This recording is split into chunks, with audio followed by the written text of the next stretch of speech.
Assalamualaikum warahmatullahi wabarakatuh. Kami peserta Lansar CPNS Kota Bekasi Angkatan 2 Kelompok 3 akan mempresentasikan hasil diskusi kami mengenai tokoh panutan di Jawa Barat. Di tugas sebelumnya kami sudah membuat masing-masing tokoh panutan di Jawa Barat. Next. Berikut beberapa tokoh yang menjadi panutan kami di Jawa Barat. Yang pertama, paling banyak ini adalah ada Bapak Ridwan Kamil yang merupakan Gubernur Jawa Barat periode 2018 sampai 2023. Kemudian yang kedua ada Bapak Ahmad Heriawan, Gubernur Jawa Barat periode 2008 sampai 2018. Yang ketiga ada Bapak Tri Ardianto yang merupakan PLT Wali Kota Bekasi.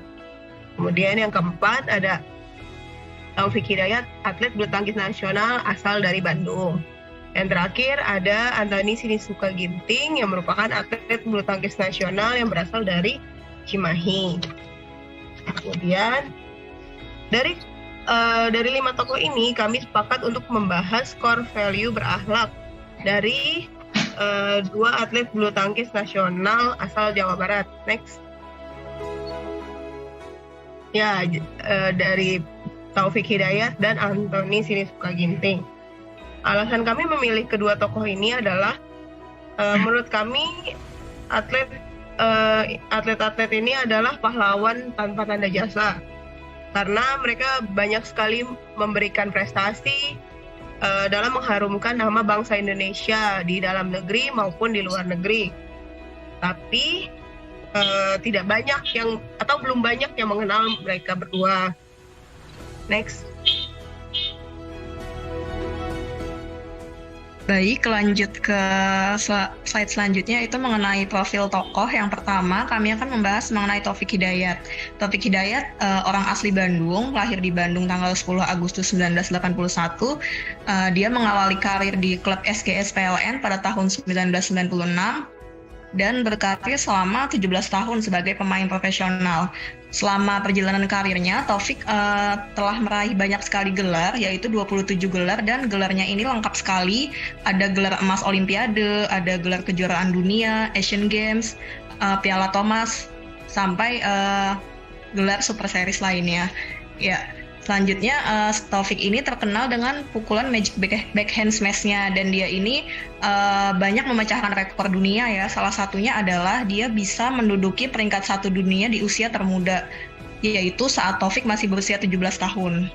Lalu perjalanan karirnya juga cukup gemilang, membuat dia ini dilirik banyak negara lain untuk melatih ketika dia pensiun. Tapi banyaknya tawaran tersebut ditolak oleh Taufik. Dia tidak tertarik mengambil tawaran tersebut dan lebih memilih tetap di Indonesia.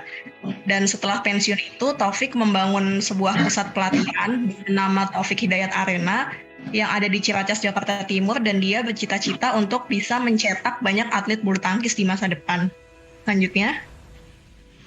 Ya, untuk tokoh yang kedua, ini juniornya Taufik Hidayat, yaitu Antoni Sinisuka Ginting. Masih sangat muda ya, kelahirannya tahun 96. Saat ini berusia 26 tahun, klubnya pun sama dengan Taufik Hidayat, yaitu dari SGS PLN. Sampai saat ini dia ada di peringkat 5 dunia, dan juga raihan prestasinya sudah cukup banyak. Yang prestasi yang paling membanggakan yaitu dia bisa mendapat medali perunggu Olimpiade. Selanjutnya. Nah, ini Ginting dikenal dengan permainan net yang bagus dan juga penguasaan lapangan yang lincah. Dia juga menjadi atlet andalan Indonesia ya, yang sekarang ada di peringkat 5 dunia. Lalu Ginting juga mengakui bahwa Taufik Hidayat itu adalah panutannya dalam berkarir di dunia bulu tangkis. Lanjutnya.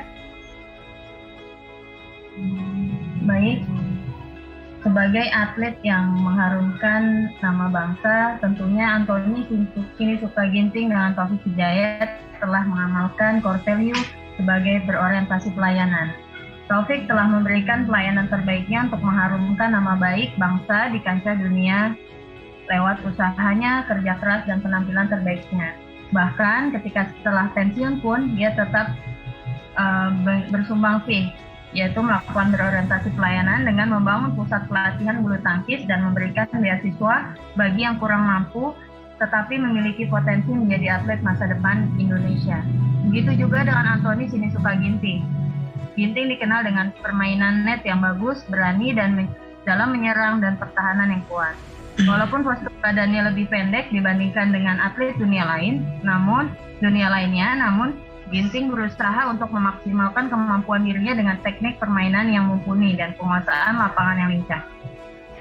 Ginting juga menjadi salah satu atlet yang diandalkan untuk mengembalikan kejayaan bulu tangkis Indonesia pada sektor tunggal putra. Saat ini Ginting bertengger di posisi 5 dunia ranking BWF sektor tunggal putra. Ginting mengakui Taufik Hidayat merupakan panutannya dalam berkarir dan menjadi acuan untuk melanjutkan prestasi tunggal putra di kancah perbulu tangkisan dunia. Dari contoh Ginting dan Taufik Hidayat ini, kita dapat mengambil teladan bahwa kita dapat menerapkan orientasi pelayanan kita untuk berfokus pada kebutuhan publik sehingga kita dapat memberikan maksimal pelayanan terhadap publik dan juga selalu melakukan evaluasi perbaikan untuk meningkatkan pelayanan yang kita berikan kepada masyarakat. Next. Ya, selanjutnya akuntabel. Sepanjang perjalanan karirnya, Taufik tidak pernah tersandung kasus indisipliner seperti doping dan pengaturan skor. Bahkan ia pernah menolak tawaran suap dari official tim Malaysia untuk mengalah di Asian Games tahun 2006. Nah, untuk Ginting juga tidak pernah terlibat kasus kecurangan ataupun isu doping. Ginting dikenal sebagai atlet unggulan sektor tunggal putra kebanggaan masyarakat Indonesia yang jujur, disiplin, dan pekerja keras. Nah, dari kedua atlet ini kita bisa menerapkan nilai akuntabel itu yang pertama melaksanakan tugas dengan jujur, bertanggung jawab, dan berintegritas tinggi, dan juga tidak menyalahgunakan jabatan. Next. Selanjutnya untuk nilai kompeten, Taufik Hidayat tidak perlu dilakukan lagi kompetensinya di dunia olahraga, khususnya bulu tangkis. Hal ini ditunjukkan dengan dedikasinya kepada negara dengan torehan prestasi gemilang dan di berbagai rekor di tingkat dunia yang membuktikan Taufik memiliki kompetensi yang tinggi di bidangnya. Sedangkan Ginting, sebelum bertanding, Ginting terlebih dahulu melakukan analisis dan diskusi mendalam dengan pelatih timnas mengenai teknik permainan lawan yang akan dihadapinya. Biasanya Ginting menganalisis permainan lawan dengan menonton rekaman video pertandingan lawan dan berdiskusi dengan pelatih untuk menentukan strategi apa yang akan diterapkan.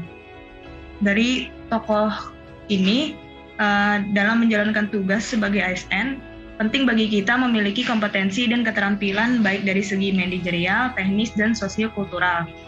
ASN harus mau dan mampu terus belajar untuk menjawab tantangan yang selalu berubah.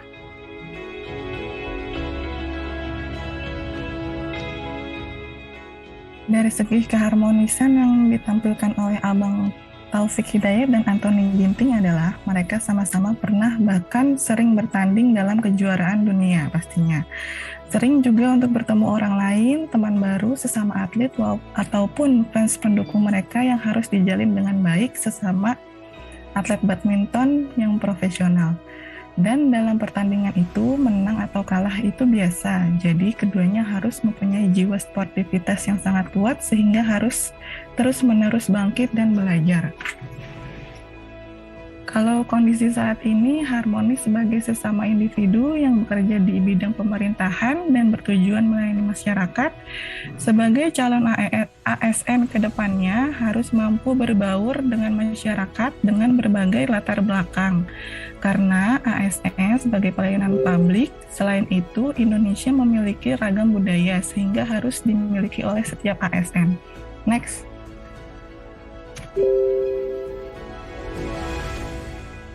Untuk penerapan nilai loyal, kedua pemain lintas generasi ini bersama-sama berlatih keras sejak kecil di klub yang sama, yakni klub SGS PLN Bandung. Mereka berdua pantang menyerah untuk menjadi pebulu tangkis profesional hingga sukses mengharumkan nama bangsa dengan segudang prestasi untuk Indonesia. Selain itu, Taufik dan Ginting juga dikenal sebagai sosok yang religius dan selalu mengungkapkan rasa syukurnya kepada Tuhan Yang Maha Esa di setiap kemenangan yang diraih, serta mengucapkan terima kasih kepada seluruh warga Indonesia yang tak henti untuk mendukung mereka di pertandingan. Hal ini termasuk pengamalan Pancasila di kehidupan sehari-hari. Kita sebagai ASN juga harus mampu menunjukkan kinerja yang aktif dan berdedikasi tinggi pada negara dengan senantiasa mengamalkan nilai-nilai Pancasila di kehidupan sehari-hari. Misalnya dengan taat beribadah, menolong rekan kerja yang kesulitan, serta selalu mentaati peraturan dan kebijakan instansi. Next. Core value selanjutnya yaitu adaptif. Penerapan nilai adaptif pada tokoh Taufik Hidayat adalah saat permainan bulu tangkis Asia dan Eropa, atlet Taufik Hidayat ini memiliki pola bermain yang berbeda. Namun, skill dan kerja keras yang mumpuni membuat Taufik Hidayat ini mudah beradaptasi dan mengharumkan nama Indonesia di berbagai kejuaraan tingkat dunia.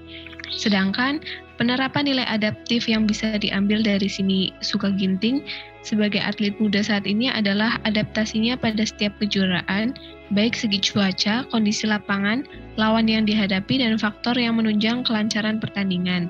Karena dalam setiap pertandingan dibutuhkan kecermatan dan analisis yang teliti untuk menentukan strategi permainan yang tepat. Untuk penerapan nilai adaptif untuk masa depan yaitu yang pertama, setiap ASN diupayakan untuk selalu berinovasi demi meningkatkan kualitas pelayanan yang terbaik. Yang kedua, ASN juga diharapkan dapat menyesuaikan diri terhadap perubahan yang terjadi untuk dapat memberikan pelayanan yang optimal.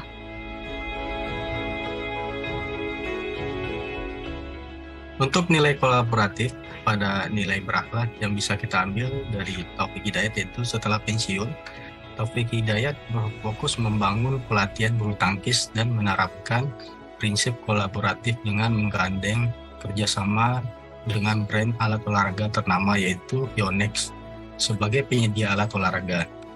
Adanya kolaborasi ini juga memungkinkan Yonex memberikan sponsor berupa alat-alat olahraga yang dapat digunakan sebagai alat dan sarana pelatihan bulu tangkis. Kolaboratif pada Ginting.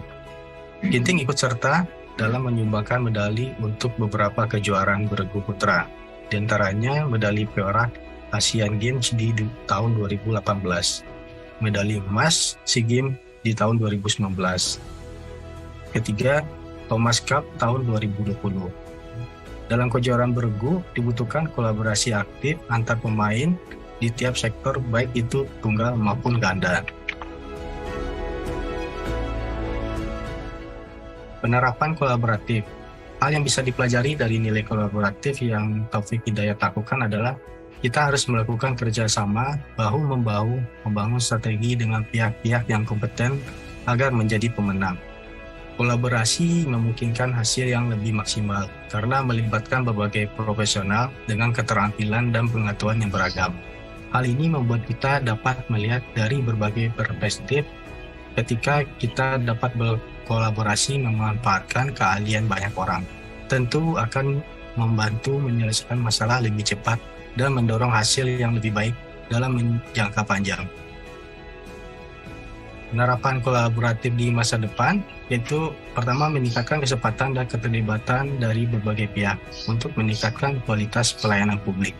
Kedua, mengoptimalkan penggunaan sumber daya yang dimiliki untuk meningkatkan kualitas pelayanan publik. Sekian nilai-nilai dasar berakhlak yang dapat kita sampaikan. Kita dari kelompok G Angkatan 2 mengucapkan terima kasih.